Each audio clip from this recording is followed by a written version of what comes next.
खबरों के विस्तार से पहले एक नजर आज की सुर्खियों पर। शहर में जन्माष्टमी की रही धूम, जगह जगह हुए कान्हा और राधा के दर्शन। स्थानीय चैनलों का साथ देने हुआ भारत एक न्यूज का शुभारंभ। नशीली दवाई पिलाकर दोस्त ने ही लूटा दोस्त को। और अब समाचार विस्तार से। जन्माष्टमी यानी भगवान श्री कृष्ण के प्राकट्य दिवस पर समूचा शहर डूबा कृष्ण भक्ति में। मंदिरों के साथ साथ शहरवासी माखन मिश्री के भोग के साथ हैं भगवान के जन्म के लिए तैयार।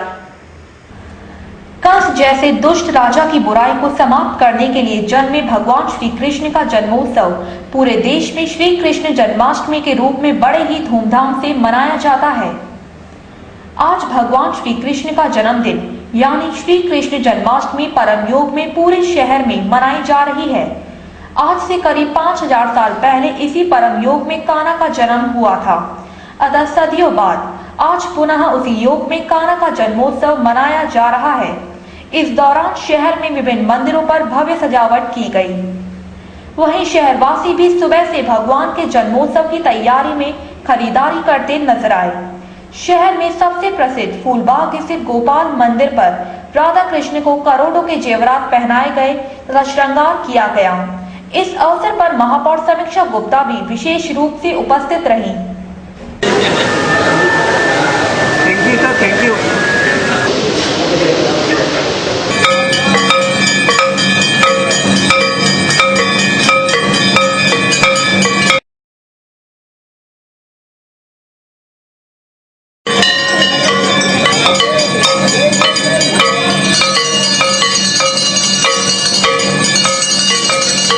आज जन्माष्टमी के इस पावन अवसर पर मैं आप सभी के माध्यम से अपने ग्वालियर वासियों को, अपने नगर वासियों को जन्माष्टमी की शुभकामनाएं देती हूं और ईश्वर से प्रार्थना करती हूँ कि हम सभी हर्षोल्लास का त्यौहार इसी तरह मनाते रहें। लेकिन जो भगवान के जेवरात हैं, वे कीमती जेवरात, उनको हर जन्माष्टमी पर लॉकर में से निकाल कर ईश्वर का श्रृंगार किया जाता है। और आज हम सबको ये मौका मिला है, खासतौर से मैं अपने लिए कहूँगी 3 वर्ष से मौका मुझे मिल रहा है बार बार कि ईश्वर को श्रृंगार करने का।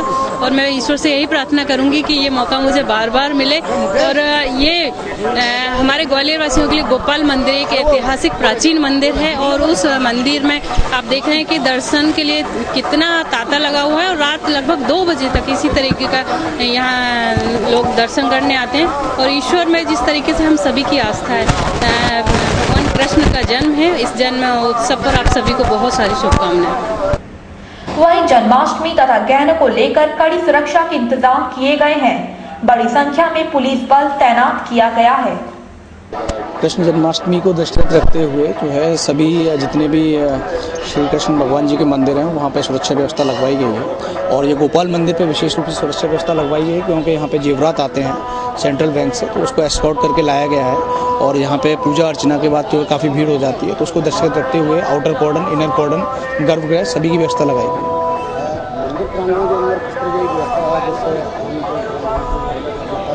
मंदिर प्रांगण में महिलाओं को, पुरुषों की एंट्री की और एग्जिट की उचित व्यवस्था की गई है।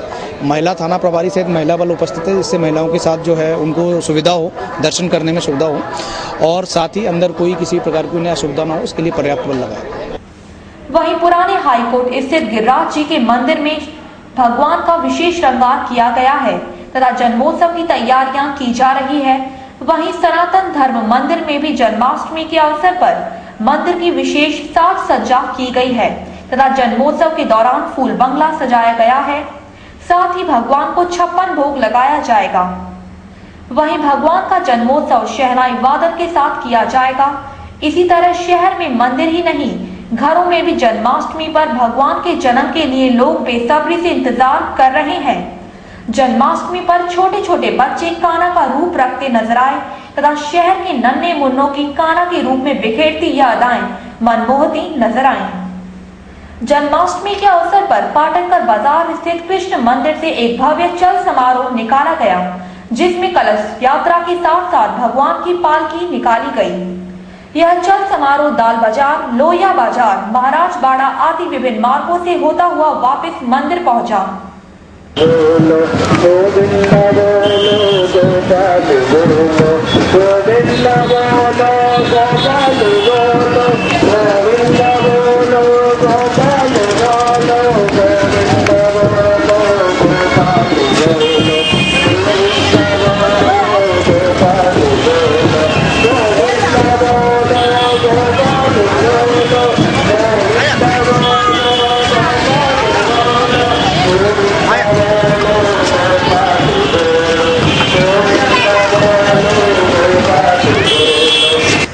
अनुरक्षण गृहों के नाम पर अपनी जेबें भर रहे अधिकारी व कर्मचारी चेते जाएं। कहीं न कहीं उनके द्वारा प्रताड़ना इतनी अधिक हो जाती है, उसका सहना अनुरक्षण गृह में रहने वाली अनाथ बच्चियों को सहन नहीं हो पाता। इस कारण वह वहां से निकलने की फिराक में रहती है। ऐसा ही मौका जब मिला खुशबू को, वह तुरंत भाग गई। अनाथ होकर अनुरक्षण गृहों में रह रही युवतियों के भागने का सिलसिला थमने का नाम नहीं ले रहा है। आज फिर एक 18 वर्ष की युवती जेएच कैंपस के अंदर स्थित महिला अनुरक्षण गृह से भाग गई। सूत्रों के मुताबिक युवती ने पहले तबीयत खराब होने का बहाना बनाया, जिसको लेकर अनुरक्षण गृह की महिला वार्डन उषा युवती को दवाई दिलाने लेकर आई। उसी बीच युवती वार्डन को चकमा देकर वहां से भाग गई। घटना के बाद वार्डन ने तुरंत इसकी सूचना कंपू थाना पुलिस तथा महिला अनुरक्षण गृह के अधिकारियों को दी। सूचना मिलते ही कंपू थाने से एक पुलिस आरक्षक इसकी जांच करने अनुरक्षण गृह पहुंचा, लेकिन आरक्षक को अनुरक्षण गृह पर ताला डला मिला। वहीं जब इस मामले में मीडिया ने अनुरक्षण गृह के कार्यकर्ताओं व कंपू थाना पुलिस से जानकारी लेनी चाही, तो उन्होंने इस संबंध में कुछ भी बताने से इनकार कर दिया।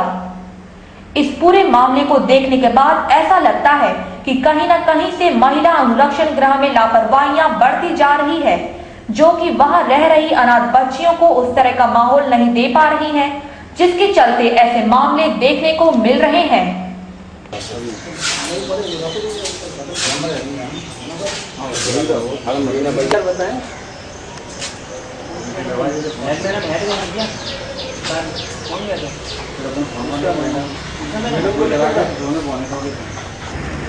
भाई द्वारा लगातार विकलांग बहन को प्रताड़ित किए जाने पर आज प्रताड़ना से तंग बहन ने भाई के खिलाफ थाने में दर्ज कराया मामला।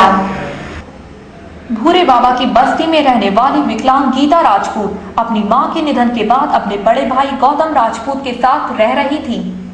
गीता के विकलांग होने के कारण उसके भाई ने उसे कमरे में बंद कर दिया तथा उसका खाना पीना भी बंद कर दिया था। शरीर में शक्ति न होने से पलंग पर पड़े रहने के कारण गीता को चूहों ने जगह जगह काट लिया था, जिसके बाद मुंबई रह रही गीता की बड़ी बहन को इसकी सूचना मिलने के बाद वह यहां अपनी बहन की मदद करने के लिए आई थी तथा गीता व उसकी बहन ने जनकगंज थाने जाकर निर्दय भाई के खिलाफ आवेदन दिया था, जिसमें जनकगंज थाना प्रभारी द्वारा दोनों पक्षों में आपस में सुलह कर गई थी। लेकिन कलयुगी भाई का व्यवहार फिर भी ना सुधरा और उसने दोबारा गीता के साथ मारपीट शुरू कर दी, जिससे प्रताड़ित गीता ने आज दोबारा जनकगंज थाने जाकर भाई के खिलाफ रिपोर्ट दर्ज कराई, जिसमें पुलिस ने गीता की शिकायत पर मामला दर्ज कर भाई की तलाश शुरू कर दी।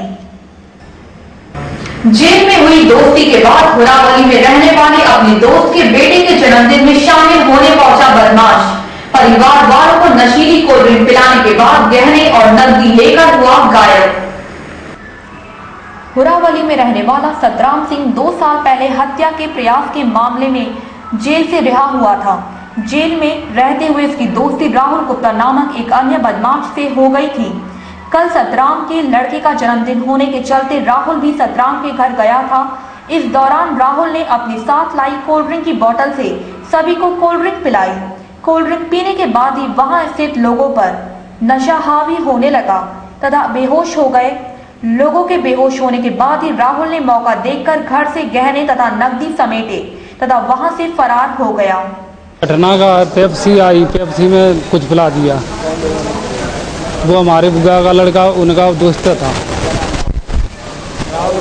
राहुल गुप्ता। बर्थडे था आज पोचू की। पोचू हमारा बुआ का नाम थी।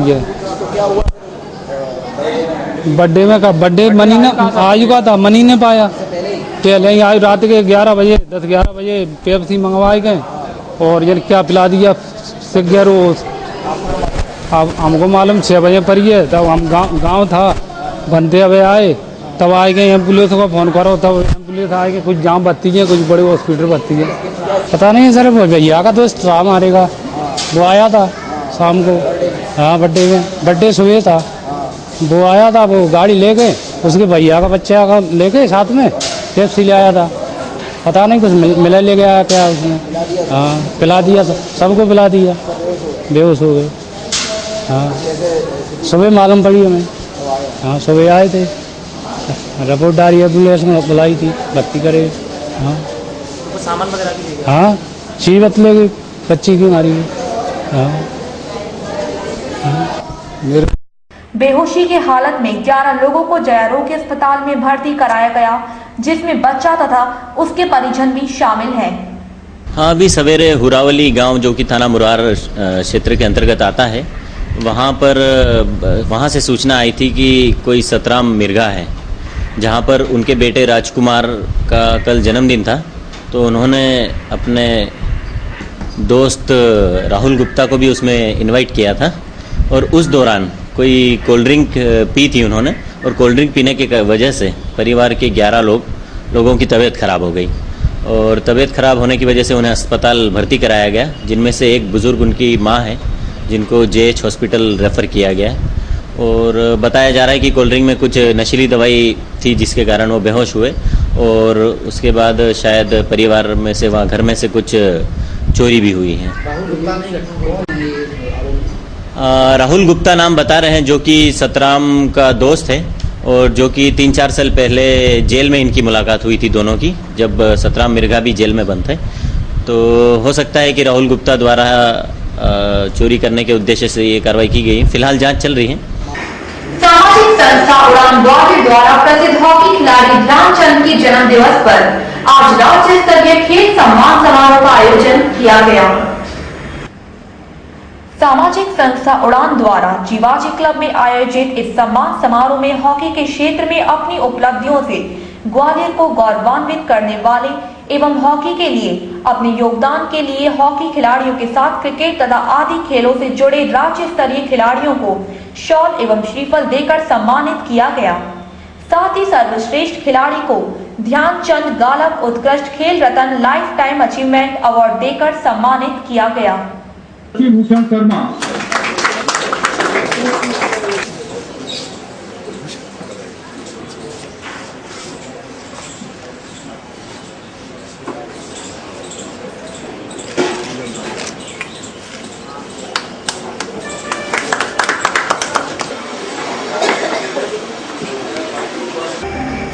विषमताओं के चलते अपना दायित्व निभाने में सहायक स्थानीय चैनलों की भूमिका महत्वपूर्ण मानी जाती है। इसी भूमिका में अपना सहयोग देने के लिए आज हमारे शहर में एक नवीन चैनल का शुभारंभ हुआ है। चैनल के संचालक दिनेश सक्सेना ने अपने न्यूज चैनल भारत 1 न्यूज के बारे में जानकारी देते हुए बताया।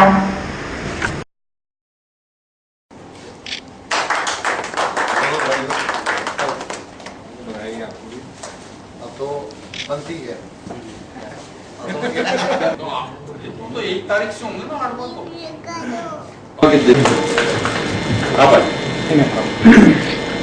मेरी ओर से और मेरे परिवार की ओर से भारत 1 न्यूज़ को बहुत सारी शुभकामनाएं। ईश्वर करे कि आप जिस उम्मीद, जिस सोच के साथ उसको शुभारंभ करने जा रहे हैं, क्योंकि कल दिन भी बहुत अच्छा है, जन्माष्टमी का दिन है। और एक बात ज़रूर कहूँगी, क्योंकि हर उस बात को दमदारी से रखना चाहिए जहां लोगों का हित हो, और इसी उम्मीद के साथ मैं अपेक्षा भी करूंगी कि ग्वालियर हित में आप काम करेंगे। जो जनप्रतिनिधि हैं उनका मनोबल आपके इस चैनल के माध्यम से बढ़ेगा और एक सकारात्मक सोच आपकी होगी। इसी के साथ पुनः बहुत सारी शुभकामनाएं। मुझे ये जानकर बड़ी प्रसन्नता हुई है कि जन्माष्टमी से महानगर के दर्शकों को भारत 1 न्यूज़ बुलेटिन देखने को मिलेगी। भारत 1 न्यूज़ के जो संचालक हैं श्री दिनेश सक्सेना जी, वो एक इंजीनियर हैं और उनके पास अपनी एक सोच है, अपनी एक मानसिकता है, और समाचार को किस तरह से देना है ये वो जानते हैं। मुझे उम्मीद है कि ये न्यूज़ आम दर्शकों को प्रभावित करेगी। मेरी शुभकामनाएं। अपने लिए न्यूज़ चैनल का प्रारंभ किया, और हमारी सबकी शुभकामनाएं उनके साथ हैं। इसी साथ अंतुलन का माहौल नजर आ रहा है। भेदभाव, भ्रष्टाचार, महंगाई जैसी अन्य खाइयां बढ़ गई हैं। संविधान के 3 स्तंभ सिर्फ और सिर्फ अपने बारे में सोच रहे हैं। इसी अवसर पर मुख्य दायित्व बनता है और 4थे स्तंभ का, जिसे केस या मीडिया कहा जाता है। मीडिया की भूमिका आज और भी महत्वपूर्ण और जवाबदेही हो गई है। आज हमको कलम और कैमरे के माध्यम से उन सही बुराइयों को खोजकर सामने लाना है और विसंगतियों को दूर कराने का प्रयास ही हमारा लक्ष्य हो। इसमें सबसे महत्वपूर्ण भूमिका रहती है हमारे स्थानीय चैनलों की। स्थानीय चैनलों की भूमिका को सहयोग देने में आज हमारे बीच एक नया चैनल भारत 1 न्यूज का शुभारंभ हुआ है और उनका प्रयास कभी जीत का कोई बेस्ट नहीं होता। जो नहीं मुश्किलों से कभी, जिसका मकसद है मंजिल को पाना, धूप में देखकर थोड़ी ही छाया, जिसने सीखा नहीं बैठ जाना, आज जिसमें लगन की जलती है कामयाबी उसी को मिलती है। तो देव जी, मेरी आपसे हार्दिक इच्छा है कि आप ये पद पर आगे बढ़ें और कुछ नया और सत्य रूप जनता को दिखाएं, जिससे आपको अपने चैनल प्रयास जो आपने किया सफल हो सके। एएसआई और उसके बेटे द्वारा सगाई के बाद लड़की के परिजनों से दहेज की मांग और प्रताड़ित किए जाने के कारण लड़की के परिजनों ने एएसआई और बेटे के खिलाफ थाने में दर्ज कराया मामला। गौरतलब है कि जनकगंज थाना अंतर्गत रहने वाले एएसआई MM शर्मा ने अपने बेटे की सगाई 2 साल पहले कटीघाटी निवासी शर्मा टेंट वालों की लड़की से तय की थी तथा सगाई के समय ही लड़की के परिजनों ने आधा सामान और नकद दे दिया था और 6 महीने बाद की शादी की तारीख तय की थी।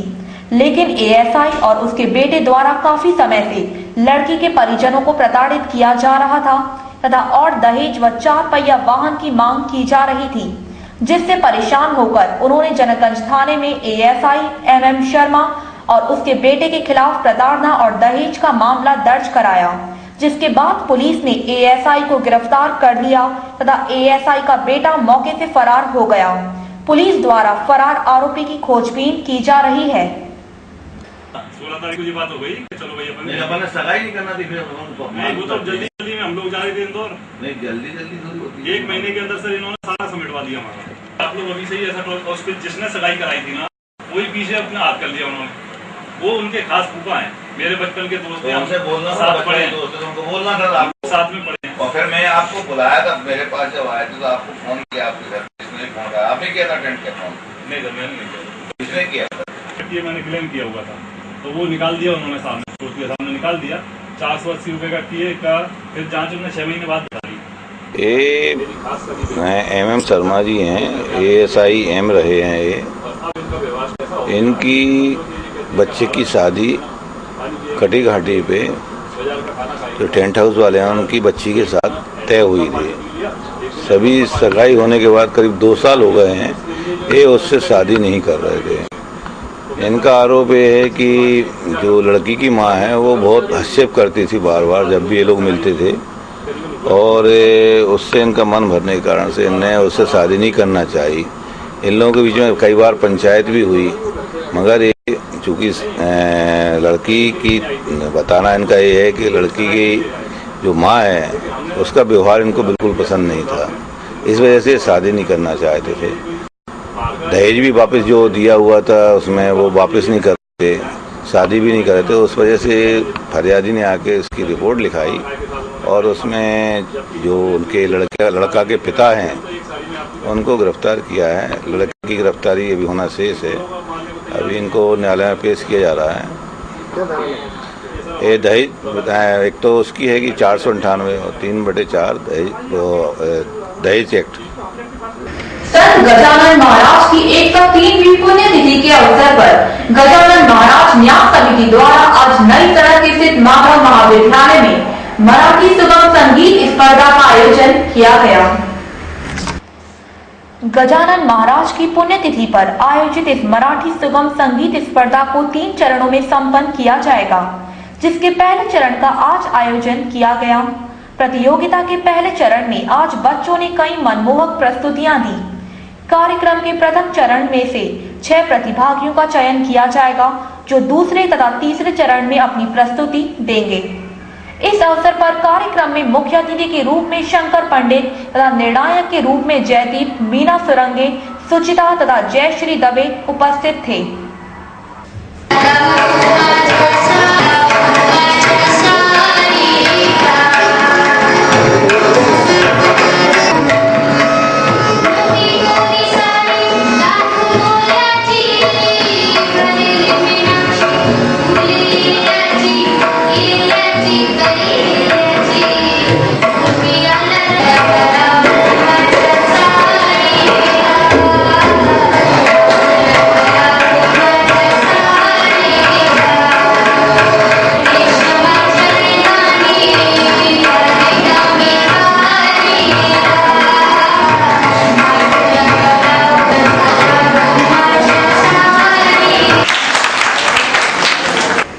दलित वर्ग पर हो रहे अत्याचारों के कारण भारतीय दलित वर्ग संघ द्वारा 1 सितंबर को आयोजित किए जा रहे दलित मुक्ति सम्मेलन को लेकर संघ द्वारा आज एक प्रेस वार्ता का आयोजन किया गया।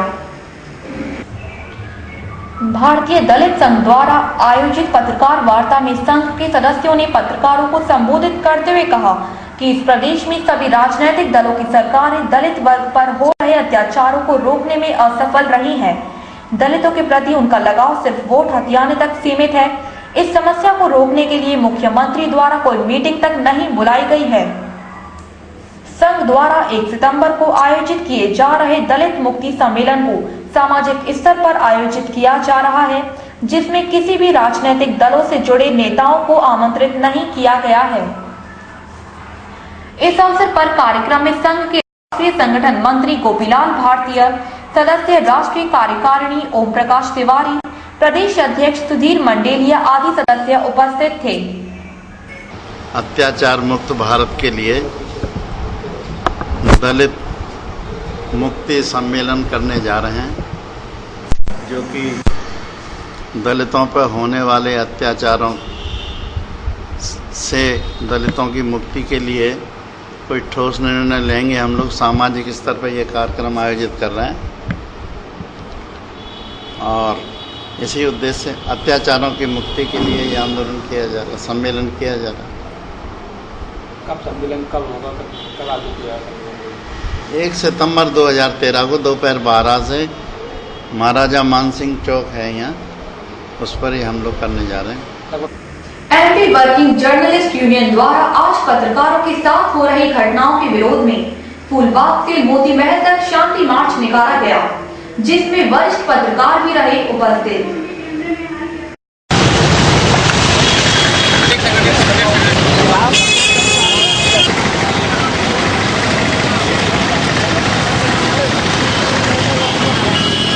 पूरे देश में जो पत्रकारों के साथ अत्याचार, अनाचार, उनके जो हत्या हो रही है, उनके साथ जो बलात्कार के प्रकरण हो रहे हैं, उनकी जो असुरक्षा जिस तरह से हो रही है और शासन प्रशासन का उसके ऊपर जितना ध्यान होना चाहिए उतना नहीं होने से ये काम करने में जो दिक्कतें श्रमजीवी पत्रकारों को, वर्किंग जर्नलिस्ट यूनियन के लोगों को और जो आम पत्रकार है वो अपने आप को असुरक्षित महसूस कर रहा है, उसी की प्रोटेस्ट में, उसी के अगेंस्ट और अपनी पत्रकारों को कैसे सुरक्षा दी जाए, कैसे उनकी तरफ ज़्यादा ध्यान किया जाए, वो काम स्वतंत्रता पूर्वक किस ढंग से कर सके, इसके समर्थन में और ये जो अत्याचार और जो अनाचार हो रहा है उसके विरोध में आज का ये वर्किंग जर्नलिस्ट एसोसिएशन ग्वालियर की यूनिट की तरफ से ये रैली निकाली गई है, जिसमें मुंबई में जो महिला पत्रकार के साथ पूर्व में कुछ दिन पूर्व जो घटना हुई, उस घटना के विरोध में इटावा में जो पत्रकार साथी उनकी नृशंस हत्या कर दी गई।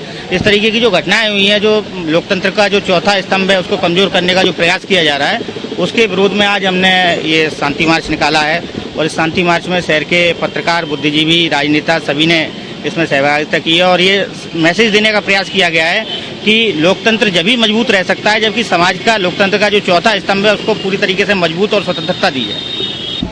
WJU ने जो आज शांति मार्च निकाला है, ग्वालियर मीडिया ग्रुप उसके पूरे साथ है और पत्रकारों के लिए जहाँ भी किसी प्रकार का संगठन, किसी प्रकार के पत्रकार बंधुओं को कोई भी रैली के लिए ग्वालियर मीडिया ग्रुप उनके साथ रहेगा और शासन से मांग भी करता है कि इस तरह की घटना आगे नहीं हो और जो घटना हुई है उनके खिलाफ जल्द से जल्द कार्रवाई की जाए।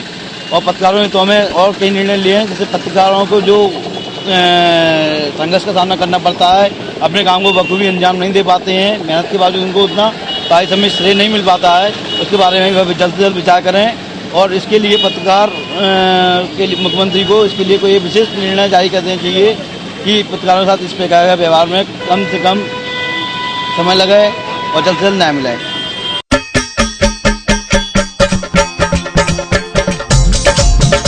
हे आनंद उमंग भयो जय हो नंद लाल की, नंद के आनंद भयो जय कन्हैया लाल की। हे आनंद उमंग भयो जय हो नंद लाल की, नंद के आनंद भयो जय कन्हैया लाल की। ब्रिज में आनंद भयो जय यशोदा लाल की, हाथी घोड़ा पाल की जय कन्हैया लाल की। ओ ब्रिज में आनंद भयो जय यशोदा लाल की, हाथी घोड़ा पाल की जय कन्हैया लाल की।